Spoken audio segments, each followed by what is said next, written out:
Hey guys, this is Nikki. This is Sam.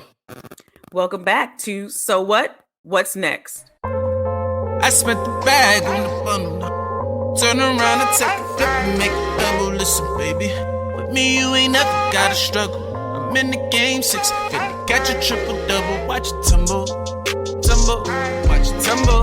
Tumbling, tumbling, tumbling. This is coming and keep on tumbling. Watch it tumble, tumble, watch it tumble. Tumbling, tumbling, tumbling. This is coming and keep on tumbling. And we're back. Welcome to So What? What's Next? Man. Hey Nikki, how are you doing? What, 30 fine? 30 fine? 35, baby. We turned 39 on Sunday. We 35 up in here. Man, I saw that 92 Dream Team you put together. I was Man, we bring the baddies out for the Virgo birthdays, man. was that a golden ticket invite? Golden ticket invite only? You know, I had to keep the list low too, because me and my brother, you know, I love him to life. Shout out to Delvin Barfield.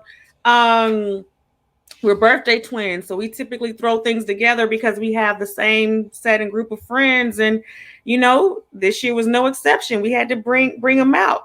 You know, we had to bring out the stellar looking, right? Yes. The superstars.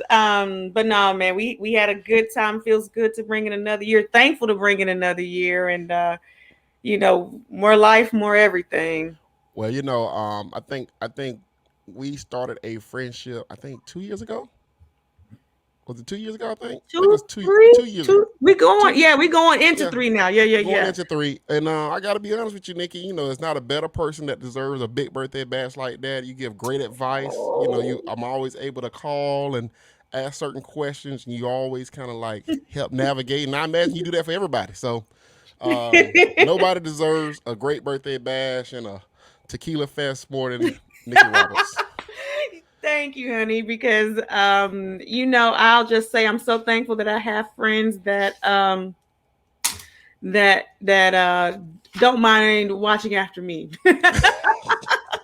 No, man, it's one of those things where my therapist says you have to be able to accept the love you give out, because it's one of those things where I'm like, man, people really rock with me. Like, you know, I'm always in awe of that. And I'll never forget, one of my homeboys was like, you know, you show so much love that people just want to return it to you. Right. So that's ultimately my goal. I appreciate your words, and, you know, appreciate having you as my co-host, and more importantly, as my friend. So I appreciate you, Sam. Hey, it's been great. Let's keep rocking. Yeah, man, let's get into it. So, you know, real football. Wait, hold on. Before I say real football, real American football is back. We are except now for ESPN. Okay, we will get into that. But this is our favorite time of the year, Sam. It's football season. You know, we are in the best time of the year outside of Christmas, right? Mm-hmm. So tell me, what are some of the things that you look forward to during football season? So, you know, there's some things that America has gotten right. And I want to say this. America has got some things right. You know, a lot of people complain about America, but I feel like because of football season, we got chicken wings. And it's like chicken wings and football go together so perfectly. Like, it's the craziest thing of all time. Remember we were talking about a chicken wing shortage. Remember that? The prices are still not going down, so.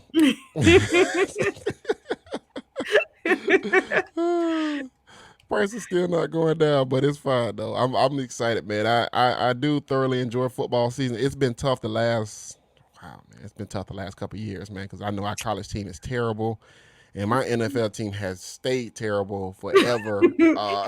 Consistently terrible. I somewhat feel you there, because, you know, I am a Seminole and a Dolphin, so it's a little interesting every football season. Right. But yes, so tell me, which one is your favorite? Do you prefer NFL over college over NFL? Kind of give me your feedback. I know that you host the Listen Up podcast with Brandon, highlighting Florida State football, but just, you know, from your perspective, which one is your favorite, college or professional? So, college football is still my favorite sport to watch, because it's so much variance in college football. A team can be great and next thing you know, the empire just crumbles around you. You know, and,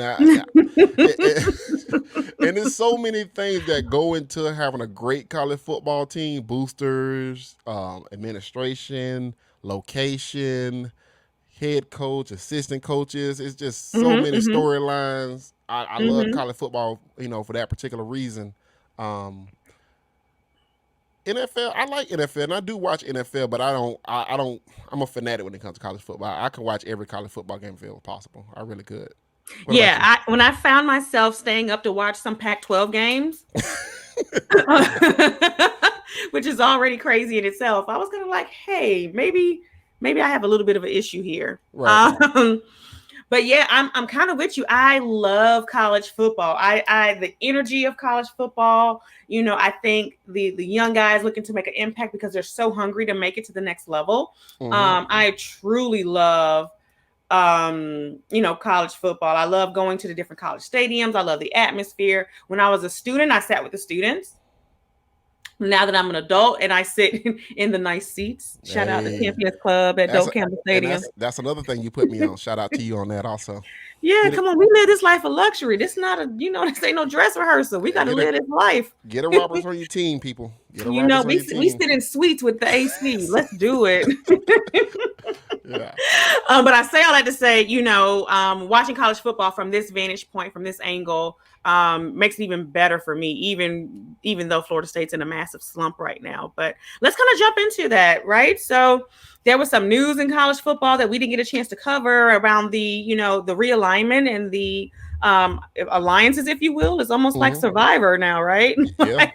There's new alliances, new conferences, new conversations, and with Oklahoma and Texas transitioning to the SEC, with there being talks of expansion of the ACC, as well as other Big 12 opportunities that they're trying to now salvage, being that their two moneymakers are leaving. Right. Want to care to jump into that and kind of give us a brief catch up?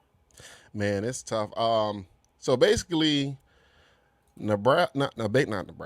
Basically, Texas and Oklahoma decided they don't want to be with their main thing no more. They want to move on to greener pastures. You know what I'm saying? To a better city. Think about it as a female in Jacksonville that's deciding to move to Atlanta, right?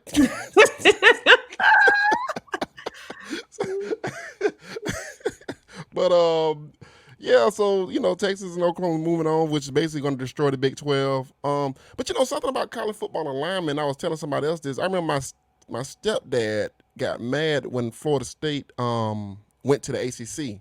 Okay. And he was like, money is just going to ruin this game. It's just so political. It's a political game. It's bull crap. Because at the time, the ACC was making more money in basketball, because you got to remember this is when basketball. Because it's heavy. Duke, North Carolina, Wake Forest, right? Yeah, the Michael Jordan effect with Nike and what Nike was doing it, pumping money into the ACC at that time. And he was upset about it. He like, y'all not gonna play anybody. Y'all don't play any good teams over there. Y'all gonna blow the teams out by 50, get all this money, and it's gonna be trouble for Florida. And in some ways, he actually was right, because Florida State really was really kind of crushing Florida in the 90s a little bit, honestly, if you really look at it. Yeah, truth be told, we like facts over here. You right. So I remember that conversation, and then so college football alignment has always existed. It's always existed, and I think sometimes you just want to be like, when does it end, and can we just get used to just this one thing, and we want everything to be, picture perfect, but it's always existed. So I think maybe we making too much out of it, personally. I agree with you. I honestly think that, the football heavy conferences, this makes sense, right? Because for the majority of schools, football is your money maker for, all of your sports and athletic programs, right? That is basically the bread and butter of keeping any athletic program alive. But I also feel that now that college basketball for Florida State has definitely taken a turn, everybody's looking at it differently, right? Duke was always going to make that money. Duke literally has more faith in their basketball team than they do in their football team, right? Even though they're turning a corner. I think even when you look at the SEC, right, you had a couple of teams that made runs outside of Kentucky. You had Alabama that made a couple of good runs. Even Florida has won, national championships, things of that nature. So these different alignments, I'm actually encouraged because I am not a fan of the NCAA. So I'm like, I would rather phase out the NCAA and let's create these super conferences, kind of how the NFL has the NFC and the AFC. Right. Like, if we can figure out a way to truly do that for college football, I feel that, that ultimately, paves the way for athletes to not necessarily get penalized for being an amateur, right? Right. Because you have your NIL deals, you have all these other different things that are happening. And I feel that even though NIL deals are now in effect, this year, I feel that, 5 years from now, 7 years from now, it's going to expand to the point where, there's going to be a development of a G League for, collegiate athletes, right? Like it gives you the opportunity to make money because we know a lot of these athletes don't go to the next level, but this gives them kind of a cushion or kind of a way to segue into business deals, entrepreneurship, being able to give themselves kind of a padding for their next venture once football, is no longer in their scope. The thing about it, I think I hated the college football playoffs because I felt like it weakened the season far as the competitive of the games, because I felt like, if you're in the SEC, maybe you play one good out-of-conference team, but for the most part, the out-of-conference schedules was going to be weaker. And I actually think with this alignment, I think we actually might get more competitive games and more out-of-conference, well, not out-of-conference, but teams that we're not used to seeing play each other. I think we might see Florida State play Ohio State. We might see some Georgia playing Oregon, which I think we saw that before, but I think we're going to get more of those games, and I think we might have 2 or 3 of those games instead of just one. And that's better than having to turn on the TV and watch Florida versus Vanderbilt. Actually, my God, right? So I mean, no shade, but at the same token, we want to see, those competitive matchups, right? We don't mind the cupcake games, but if you give me a Florida Ohio State, I'm more likely to tune into that game, right? Yeah, I mean, think about it. If you have a season where you're watching top 20, not even say 25, let's say top 45 opponents play each other every week. I mean, that's pretty much the NFL. I mean, that's pretty much the NFL every week, and I mean, that can be good for college football, man. And who needs to see Murray State play Florida State or, I mean, it's all the TV and money deals, right? So we need those types of games to happen. So, Florida State plays Murray State, we cut them a check, right? And Murray State's able to stay alive, stay afloat, get that money, right? I don't necessarily want to see that. I guess, with this Florida State team, I guess I want to see that. Yeah, that's a winnable game. That's a winnable game. We hope we'll win that one. But, in the grand scheme of things, when I'm looking at the super conferences, I want to get that NFL matchup on a collegiate level. I think we're basically in alignment with that. But needless to say, it was very exciting. That caused some ruckus for about a good 2 to 3 weeks because it seems like the Big 12 was totally blindsided by Oklahoma and Texas leaving, being that they signed these big TV deals last year. And the Big 12 was caught, totally offhand, off guard by this move, which tells me that the money is always there.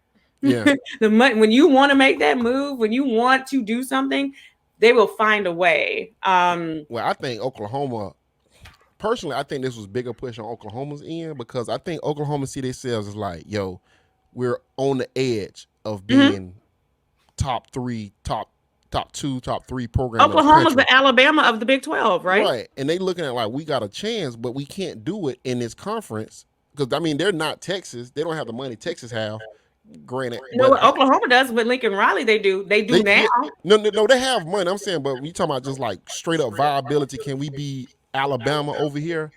I think they see it like, yo, this conference is not going to make us better. It's just not going to.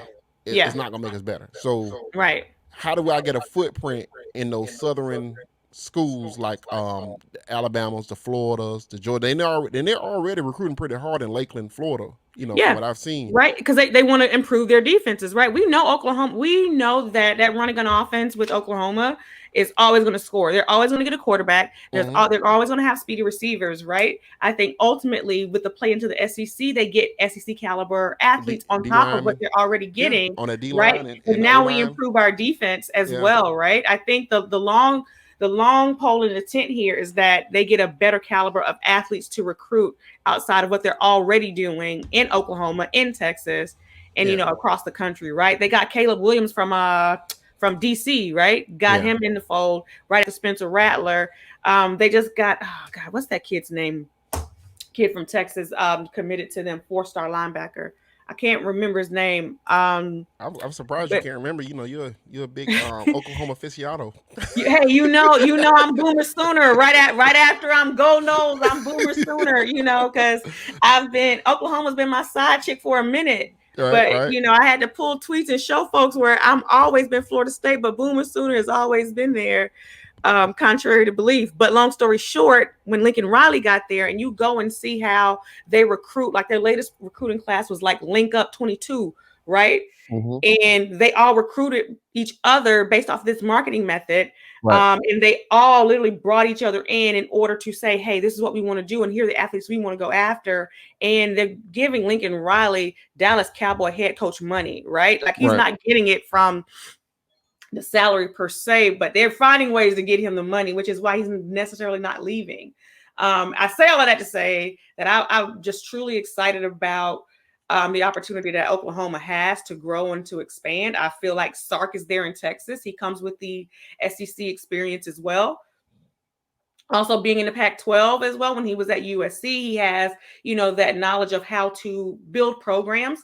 I'm hoping that he gets a chance to really rebuild Texas. And make it competitive. I'm excited to see what it looks like because that will then determine who the top two, where we will go from a Florida State and Clemson perspective because we're the diamonds of the ACC, right?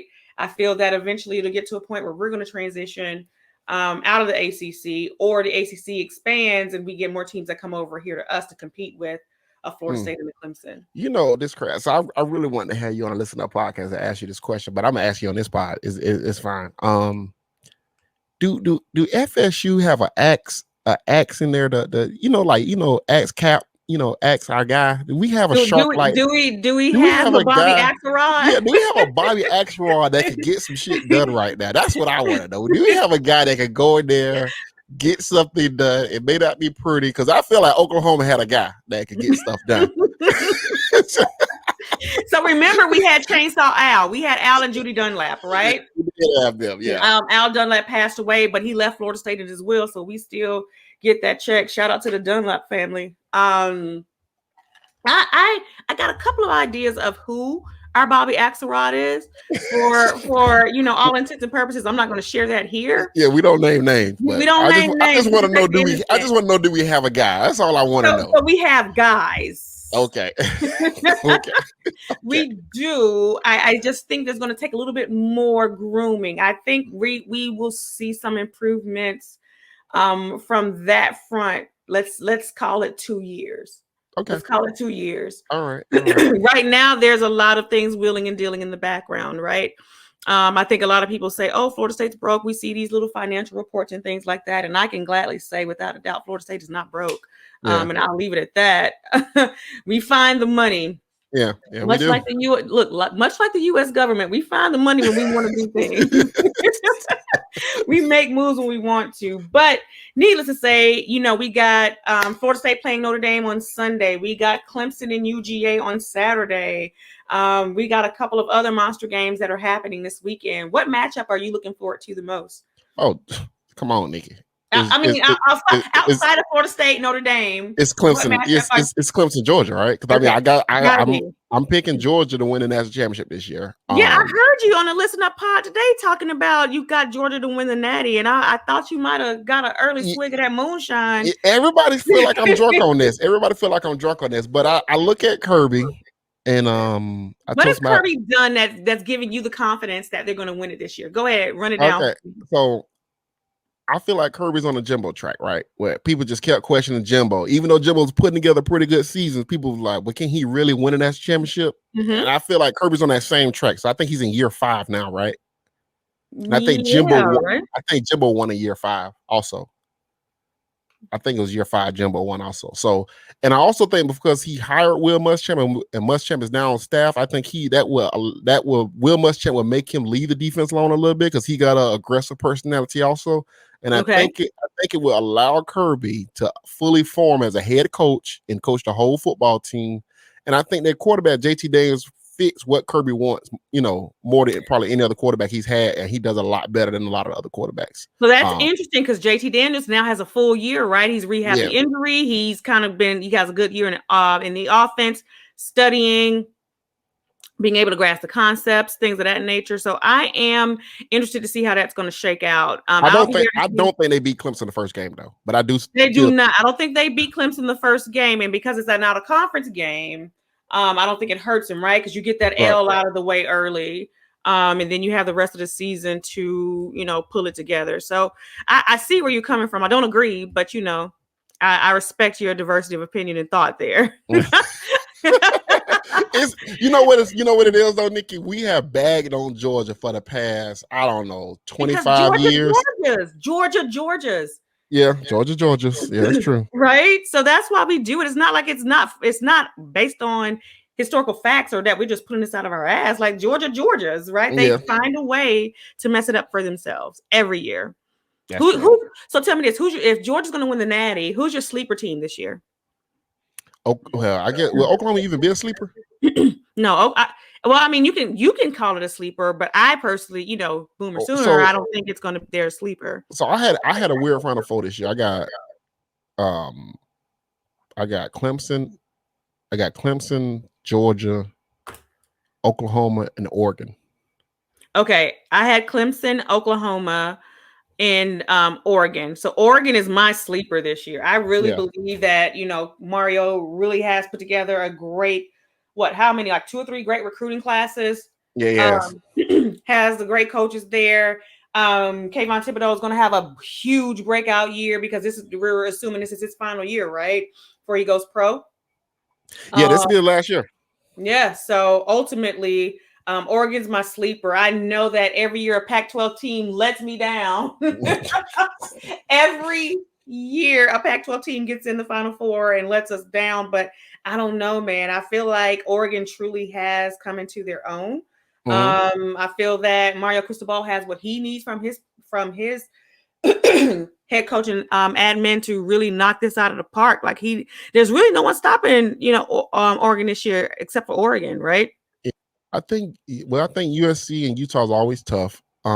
Utah for sure. I don't know if Helton's going to be able to put something together that's really going to stop Oregon. But Utah, you go ahead. I about to say that's weird because I was like thinking about coaches that I didn't even know was still employed at their previous employer. Like Helton's still there, and Dino Babers is still at Syracuse. There. Lynn Swann has left as AD 2-3 years ago, and Helton is still there. He's hanging out. Helton knows Helton knows where the bodies are buried. You know something. He's like, I'm gonna leave on my own terms, okay? What do you think about that Nebraska-Illinois game? What's going on with Coach Frost? You know what's funny, man? I don't like to call coaches bad coaches because I think that when you ascend to a certain level, like you had to be good at some point in time, right? I think Nebraska is just a terrible job, dude. I think Nebraska is a terrible job, and that job will never be a good job ever again. I think it's over for Nebraska. And that's crazy when you think about that because they were so dominant in the 90s. Yeah. That is crazy. So I don't think Scott Frost is a bad coach. I definitely believe that he wishes he would have stayed in Disney World. You have to pick the right jobs, man. You have to pick the right job. That's the thing, right? You have to pick the right jobs. And not saying Nebraska's the wrong job. I am. I just don't think they're going to. I don't think his coaching philosophy lines up with Nebraska football, right? I feel you take him into any other team in the South, and he's going to prosper, right? I think even if you put him in the Pac-12, he prospers, right? I just don't feel that Nebraska's the best fit for him.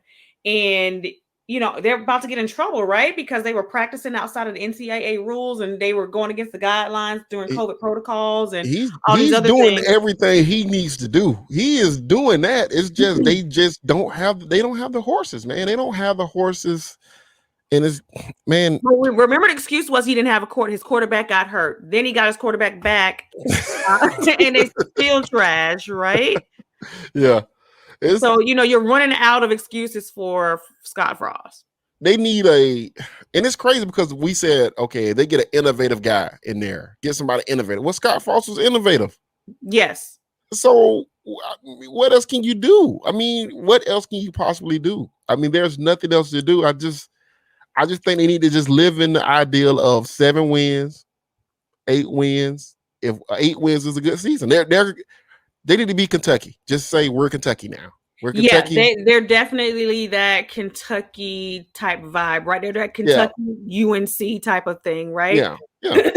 From a football perspective, but I don't even think they entertained the thought of firing him until now. Right now, they have all the reasons to literally get him out of there, and the buyout won't be as bad because.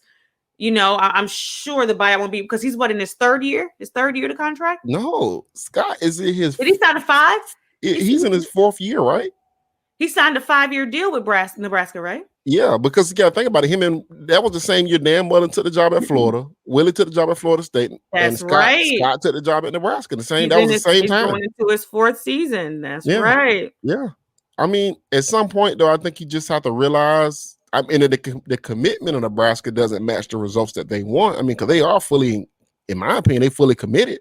I mean, absolutely. I feel like Nebraska's giving him the resources. They're just not capitalizing. The return on the investment is not there. So I think this is. And then who do you hire if you're Nebraska? And I can see why they don't want to fire him because who do you hire? Who do you turn around and go hire? Who you go get?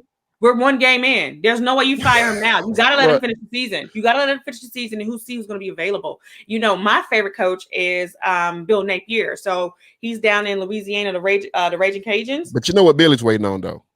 I think Bill is waiting on that Clemson job. I think that eventually he feels like Dabo's going to take over for Saban and he wants to get that job. Nah, I think Billy's waiting on the LSU job.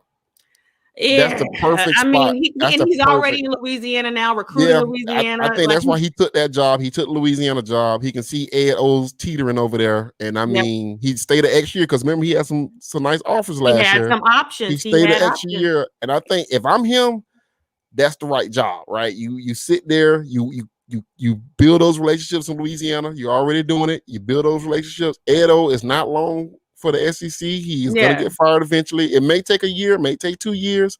But he's eventually going to be out of there. He'll eventually be out of there. And it's better than taking a South Carolina job where you're never going to win. You know what I'm saying? Yeah, I agree that he'll probably take the LSU job, but I also feel that he wants to come back home. I feel like he wants to come back home. And I was actually hoping that, he would be a candidate for the Florida State job, but we'll jump into that on the Listen Up podcast. They sound too negative over there. So, but that's really going to fire some people up there. We start doing some head coach speculating over there. That's good.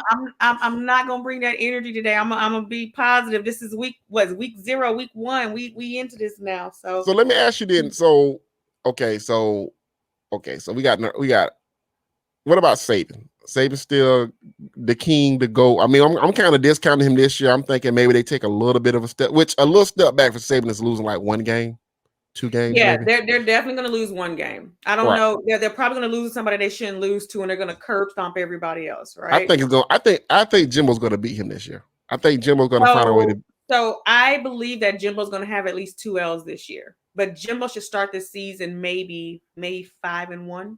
Maybe 5-1. But I do think Texas A&M is coming. I think, Jimbo's talking much shit right now and saying that they're going to beat Alabama this year. Yeah. I don't think they beat them this year. I think Jimbo beats Bama next year for sure. Okay. I think they win this year. I think it's a close game. It's a close game. Bama wins by like a field goal or safety. Okay. Okay. This year. I don't A&M next year. A&M like literally run it down their throat. That's my opinion. I feel like Jimbo's been wearing that brown jacket. That thing probably need to go to the cleaners because he's been racking up on these recruits. Like he's nothing but 4 and 5 stars. Like I mean, when Brown Jacket Jimbo's engaged, he is. And when I tell you look at you know how he's recruiting crazy. When you see these parents picking up and saying that they're relocating to Houston. But they got the money to do that. All these parents start relocating to Houston, and then within weeks and months, their kids commit to A&M. Like they literally playing in our faces. Like it's like and I mean it's levels to it. It's levels to it. It is, and Jimbo's a master. I can't even get mad at it. But yeah, I believe next year. So I'll actually be to that game. I'm gonna check out Clemson, UGA. I'm gonna check out Notre Dame, Florida State. I'm gonna check out Texas A&M and Bama. I may even hit the little Red River rivalry, depending on when that is. I'll see Texas, Oklahoma. Shout out to my homeboy Chris Weeks, C Weeks, ATL. So it does set up nice for Texas A&M because they play Colorado. Yep. Arkansas, then A&M. I'm telling you, Jimbo should be 5-1. And then Alabama. Alabama. So I like Jimbo got a nice little setup, a nice little run, and I think even next season he kind of in that same realm where he should still start out like 5-1, 6-1. So ultimately, I'm really looking forward to this college football season. I really feel that, even with COVID, I feel that the attendance is going to be more. I feel that there's going to be more people coming out wearing their masks and whatnot. I feel that, the excitement's going to be there, but segueing into the NFL, there was a lot of news today, official news today. I think the biggest thing that happened was the whole Cam Newton being cut today in New England. Jameis was officially announced as a starter in New Orleans. Some of the big storylines in the NFL. So I know this is our second favorite part of football season. But what are your thoughts, feedback so far on what we're hearing from the NFL front? Man, first of all, I'm excited. My Jazz got Urban Meyer as the head coach. We got Trevor Lawrence as quarterback. I'm excited. I feel like we're going to make some hay, maybe 7 games this year, maybe 8. I feel pretty good. Houston is a dumpster fire. The Colts are on their way to being a dumpster fire. They got the ultimate injured Carson Wentz. So that's at least 4 games. That's 4 games right there. You know what I'm saying? So I'm feeling really, really good about it. I'm feeling really good about the season. The big storyline, though, for me is the Chargers going to beat the Chiefs this year? Are the Chargers going to overtake the Chiefs this year? Because I really like what the Chargers got over there. I really like what the Chargers got. With Herbert? Yeah, with Herbert, Derwin this year. They got Derwin back. Yep. Asante's in the secondary, and I like Asante. I think he could be a nice little NFL cornerback. Yeah, I think they match up really well with the Chiefs. Really well. So Chiefs get everybody back, right? Because everybody was hurt, right? Yeah. They did upgrade their offensive line. Yeah. I think they took note. They were kind of like, okay, we don't want to get into this situation again. Number 1, let's step up strength and conditioning. Yeah. Number 2, let's go ahead and get everybody back, right? Let's get the good steroids out and get everybody back up to par, right? So you bring up a good point. I don't know. I think the Chargers should make some noise. I mean, they've been knocking on the door. They deal with injuries every year. They deal with these season killing injuries every year. So I feel like the Chargers. Does Lamar take another step? Can he finally start throwing the ball on the outside of the numbers this year, where he can open up the offense a little bit better? Because he does have good regular season, but when he get in the playoffs, man, he have a hard time throwing the ball outside numbers, and it's killing them. Well, because they can scheme, the defense can scheme against it, right? You got to contain the run, right? So, ultimately, he's going to have to. I don't think it's if he does. I think he has to, right? If he wants to continue to be the quarterback in Baltimore and he wants to continue to win, his legs are going to help him, but ultimately, he's going to have to throw. He's going to have to go get, I mean, and some good 20, 30, 40 yarders, right? Not the little dinks and dumps and whatnot. Yeah, he needs to be able to throw the ball on the outside of the numbers. That's what's holding him back right now. So we'll see how that go. I do think we get a return of Bill Belichick this year. I think the Pats are a little bit better than what everybody thinks they're going to be. I think they're going to be. With Stidham though, I guess. Well, Jones is going to be the quarterback. Matt Jones is going to be the quarterback. Right. But I don't even think Mac's going to finish the year, right? He's a rookie, right? So you got the rookie there, right? I still think, their defense is really good though. Gilmore's out for what, 7 weeks, 8 weeks? Gilmore's out. But they got last year they lost a lot of the defensive players opted out for the COVID year. And now all of them are back this year. So I feel really good about their defense this year. Yeah, it's so funny that a lot of them are coming back with the Delta variant. They didn't come with the OG COVID. They're like, oh, no, we don't figure it out. Now the Delta variant's out. They're like, hey, we're back. Yeah. No, go ahead. I'm sorry. No, I feel good about that, though. So I feel good about the Pats. I think they're going to be back. But I think Miami has a chance to take a step. If I was Miami, I would do everything to make that trade for Watson, though. So I'm a little nervous. I would go balls to the wall for Watson. I really would. But the Texans aren't going to let him go, right? They're not going to let him go. I'm not going to hang all my hopes on Tua. I'm hoping that he does progress. I'm hoping that he does, find his confidence, find his stride. Right. He had a lot of offseason hype where, one practice he threw like 5 interceptions, and then the next practice he threw like 5 touchdowns. So I'm like, is our defense terrible, or is Tua horrible? Like, right. Like what is it? But if I'm Mr. Ross and I'm running this Dolphins team, I'm going balls to the wall to get Deshaun Watson and finding a way to get it done come hell or high water. Yeah, because I mean, your window, people always think like, oh, you got young talent, the window's open. Like, I'm a Jaguar fan. We had a bunch of young talent. That window shuts pretty damn fast. Like, it's like boom. Like, so if all you are is a quarterback away and you can make that trade for Deshaun Watson, you make that deal, even if it costs you 2 first rounders and 3 first rounders and 2, you make the trade. Like, you do it. You do it. You do it for a young prime quarterback like a Deshaun Watson. You do that. You make that move. But so that's definitely that. The 49ers. I feel I like what the 49ers got. I feel good about the 49ers, and I hate to say that. I do feel good with Trey Lance there. I feel like there's a different vibe. There's a lot of good energy coming out of training camp.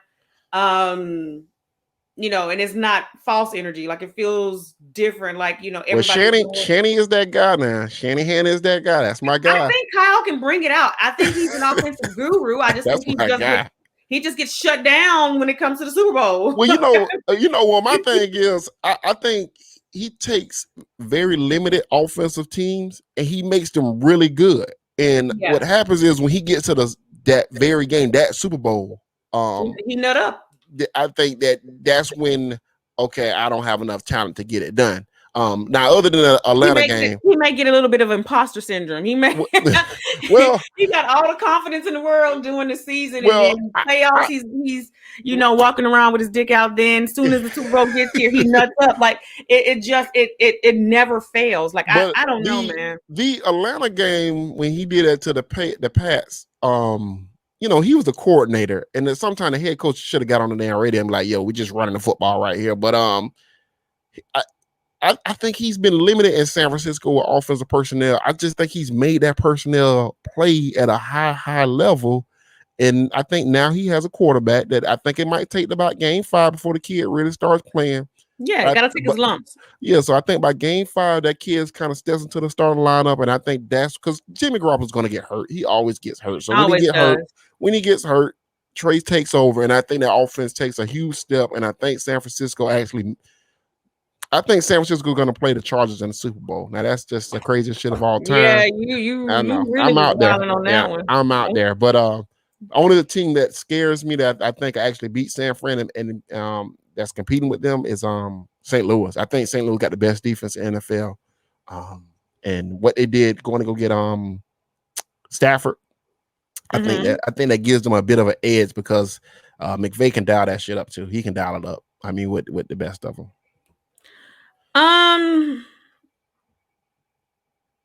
You talking about Stafford's on St. Louis? Rams? No, LA. I think, yeah. Damn, I'm sorry. You still got I'm not gonna get that right.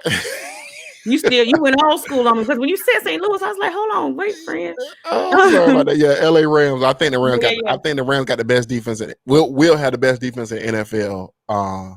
And I think either them or the 49ers make it to the Super Bowl. Okay. All right. Another wild prediction from Sam. Let's get one more. Let's go. Let's go for one more wild prediction. What do you think about Justin Fields in Chicago? Actually, okay. So I wasn't high on Fields coming out of college. I was kind of like, yeah, give me Trevor Lawrence. Give me Trevor Lawrence. I don't want Fields. I don't think that's gonna work in Jacksonville. But in Chicago, I think it does work. I think Matt Nagy was doing the best he could with Trubisky, and I think Trubisky was terrible, and I think he did the best job he could with him. And I think with Allen Robinson on the outside, Justin Fields, I think it does work. I think they make the playoffs, actually. I do have them making the playoffs. I do. I have Chicago making the playoffs. I don't know how right or wrong that is, but I have them in there right now. I don't know. Like, I'm excited for the NFL season, but I don't have any. I don't know. I don't have a real dog in the fight. I'm still be rooting for my Dolphins regardless, but I'm not. I'm not ready to pick any Super Bowl winners yet, or any Super Bowl. I think this might be one of the better seasons, man, because I think it's a lot of up in the air who's going to come out of the NFC, who's going to come out of the AFC. And normally I don't think that. Normally I'd be like, okay, the Pats here, or the Chiefs, or Green Bay. And this year, I feel like, I don't know, man. I feel like it's interesting. I think that's what's going to make this season fun is that, we just don't know. It's going to be extremely unpredictable. We won't get any real visibility until week 6 or 7. Mm-hmm. See what that's going to look like. Yeah. So let's get into. You know what? The real fun thing we got to talk about, right? So this is going to be our so what? What's next segment? Right. Sam, I need your help. I need your help. I'm going to need your help in closing the gap here. So, what's been all the rage on social media for the last, couple of hours? Let's call it not even a full business day. Is the Bishop Sycamore scandal. So for everybody who probably already knows, but just in case you're not aware, like a week or two ago, early in August, IMG Academy out of Bradenton, Florida, high school teams played Bishop Sycamore, and they beat Bishop Sycamore down 58-0. Yeah. This was broadcast on ESPN, not of course ESPN, your main channels, right? But your affiliates, your other third party ESPN affiliates and vendors broadcast these high school games, just how you see Mater Dei, how you see St. Thomas Aquinas, a lot of these other different high schools that we get privy to see on ESPN affiliates based on location agreements, contracts, all these other fun things, right? Right. So IMG Academy plays Bishop Sycamore, beats these quote unquote kids down 58-0. It comes out recently that the head football coach, Roy Johnson of Bishop Sycamore, was, I think he had 3 felony warrants or 3 warrants for his arrest. And apparently being that this was broadcast on TV, this brought a lot of attention to authorities as to what was going on, right? So that made people look into Bishop Sycamore and who's this school and where are they from. They tout themselves as being from, their home is in Columbus, Ohio, but in reality, they are an online school. And it is a real school, but however, it's not listed in Ohio High School Athletic Association's directory of schools, not listed. They have website, social media. It's very limited. It looks like it's ran by, some random person that posts maybe once or twice a month, if that, but not like a true high school that has, different highlight videos highlighting different summer camps and fall camps and things like that. It's really, for lack of better words, a janky operation. But come to find out, Bishop Sycamore had been participating in high school games with actual adults on the team, individuals in their 20s and 30s on the football team. What did you make of this, Sam? What information am I missing here around this entire scandal? First of all, I think the head coach had to be Nigerian, right? The AD is a Nigerian is involved in this situation. Like that's this just whole scandal reeks of some type of fraud Ponzi scheme happening here. so. I was wondering. So I looked up. I was like, damn, how much do these high school teams even make off of this? Like, how much money do ESPN pay these teams? So I looked up. So Hoover said they got $1,000 for the game. Okay, So and I'm that's like, in well, Hoover, Alabama. yeah. So Yep. I'm like, well, $1,000 is not enough to risk it all for. You know what I'm saying? So I'm like, what was the end game? What was the end game, Nikki? Like, was it what do these 20 and 30-year-old men hope to gain from playing high school football? I think let's address the real elephant in the room, right? So IMG Academy literally beat this team 58-0. Okay, 58-0, almost 60 points, right? Mm-hmm. And in doing so, when you go back and look at the footage, you look at the highlights of some of these players, you look at how they entered into the football stadium, you look and see the limited staff, you don't see any real athletic trainers, any medical personnel. You're looking around, the ESPN announcers get literally a printout of the players, no numbers listed, just a random printout that looks like somebody put together on an old version of Microsoft Excel. Yeah. The announcers don't even know which players who they are. They're calling them by numbers. You look on the sideline, everyone's discombobulated. Everybody's getting hurt in these plays, and IMG Academy is just ramming it, right? They are just scoring on every possession. It then makes me think to myself, if you're a 20 or 30-year-old man, are you literally practicing with other kids day in and day out to go on to this program? I mean, to go out onto this field to play football. What are you hoping to get out of this as a 20 or 30-year-old man? Are you posing as a teenager? Are you hoping for a college scholarship? But are you looking for some exposure? We know that guy, but we know that guy. That guy exists. That guy that, oh man, when I was in high school, I used to drop 25 points a game. You're Al Bundy's from Polk High, right? Right. 4 touchdowns in one game. Yeah, we know that guy. And if that guy had an opportunity to go play again, he would go do it, Nikki. Like, he's the guy that shows up at the Y with his 5 guys or his 4 guys, and they're dead ass serious in the Y game, and like they're setting picks, they're rolling screens. You like, yo,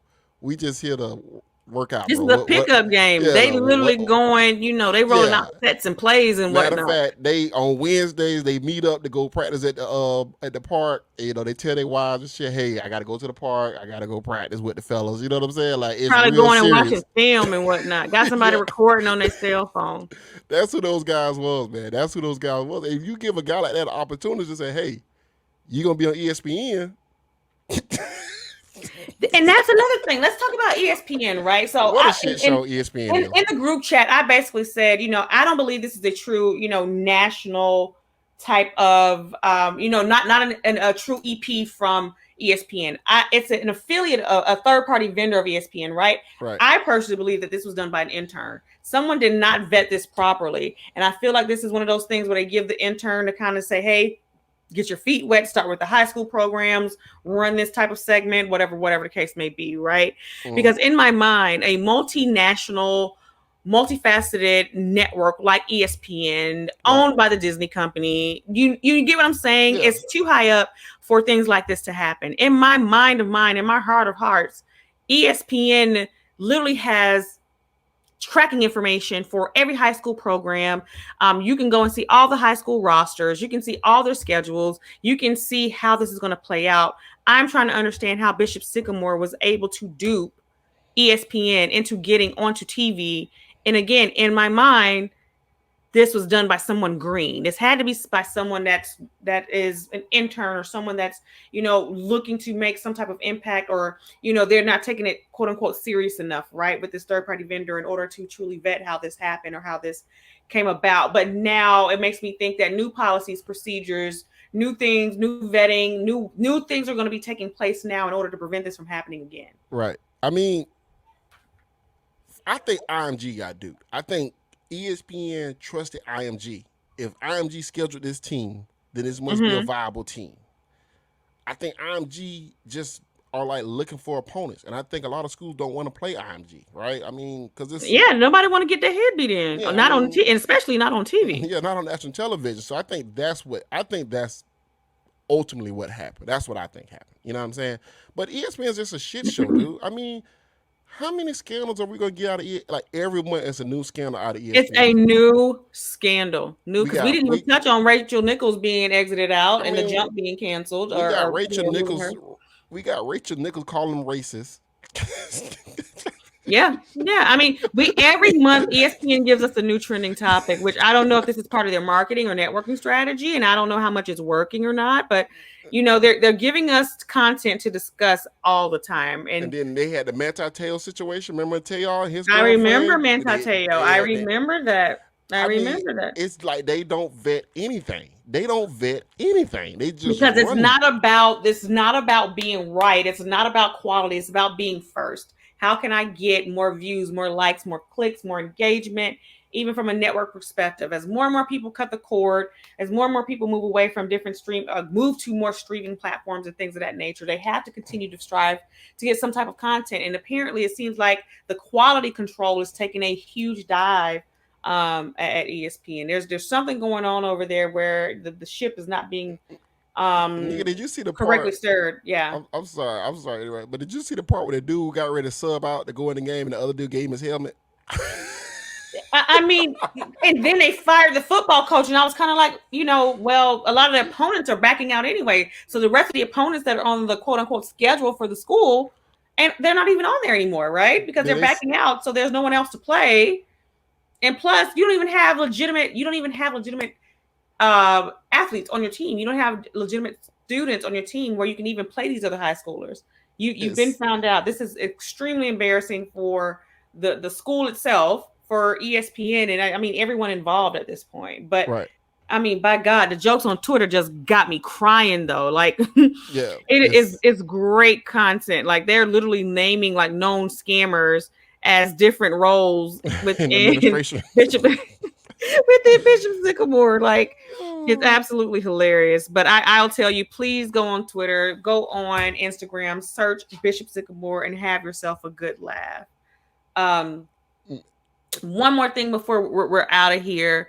We want to definitely take time to recognize the people of New Orleans, the people in the South, and all of the people who have been impacted by Hurricane Ida. It totally discouraging to hear, some of the damage that has been caused due to the hurricane hitting New Orleans, again, to the date of Hurricane Katrina. Again, just really want to send heartfelt thoughts, prayers, and well wishes to the people of New Orleans, to the people of Louisiana overall, and into the Southeast who maybe without power, maybe without food, are trying to still be rescued or recovered. Today, we're hoping that you guys are able to get power, to get food, that you're safe, that you're healthy, and that your families, that you guys are all together. Yeah, man, that it's crazy to just be powerless. Like the storm's coming and there's nothing you could do about it, and it's just like, man, it's sad that it happened to them again. But at least this time, Joel Osteen decided to open up his church, so that's good news. Look, imagine that. People taking the right protocols. They don't want to be on the bad side of history anymore. So, that's appreciated. I'm hearing that people are going to be without power for maybe 20 days. Yeah, that's right. Some people can't even find their homes. Their homes are totally covered in water. A lot of the things that were rebuilt, some of them have been destroyed again, but a lot of the structures from downtown New Orleans, they said, are not as badly damaged as they had anticipated. And then in some areas it is very, very bad, but we're just praying for a smooth, swift recovery, and that we don't have a repeat of what happened before. We're hoping that resources and our government steps in to help out the best way possible. So again, thoughts, prayers, our love is with you. Sam, anything else before we get out of here? No, that's it, man. I'm happy to be back. I know a lot of people got a lot going on and everything, and I just hope everybody health and wealth, Absolutely. This was my first pod with the braces. We are what, 2 to 3 weeks now into being brace face, and I managed to not spit everywhere. Wow. You know, we rocking the hardware. The train tracks is, you know, doing what it's supposed to do. It's giving what it's supposed to give here. But I appreciate you making time to pod with me this week, Sam. And everyone will be back next week on the So What's Next pod, where we talk about things that matter today that you won't probably think about tomorrow. Get some live reaction going on around here off these sports and everything, man. That was good. May your football team prosper. Woo. May your fantasy team win get your fantasy on. See how that go. May you come out on top. Odds be ever in your favor. We out. All right.